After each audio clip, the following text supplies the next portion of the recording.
West ইন্ডিজের বিপক্ষে প্রথম ওডিআই ম্যাচে মাহমুদুল্লাহ রিয়াদ এবং জাকের আলী অনিকের ১০৪ রানের পার্টনারশিপে বাংলাদেশ পায় ২৯৮ রানের সম্মানজনক সংগ্রহ। আর সেই ইনিংসে রিয়াদ খেলেন ৪৪ বলে ৫০ রানের অপরাজিত এক ইনিংস, যেখানে ৫০তম ওভারের প্রথম বলেই ক্যারিবিয়ান বোলিং অলরাউন্ডার রোমারিও শেফার্ডের বলে ডিপ মিড উইকেটের উপর দিয়ে ছক্কা হাঁকান রিয়াদ। আর এর মধ্য দিয়েই বাংলাদেশ ক্রিকেটের একটি মাইলফলক স্পর্শ করেন এই টাইগার অলরাউন্ডার।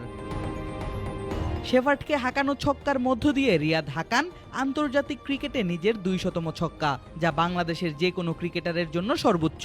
জাতীয় দলের জার্সি গায়ে রিয়াদের থেকে বেশি ছক্কা নেই অন্য কোনো ব্যাটারের, সেটিও ক্রিকেটের ৩ ফরম্যাট টেস্ট, ওডিআই এবং টি-20 ফরম্যাট মিলিয়ে। রিয়াদ ২০০ ছক্কা হাঁকাতে খেলেছেন ৪৩০ ইনিংস।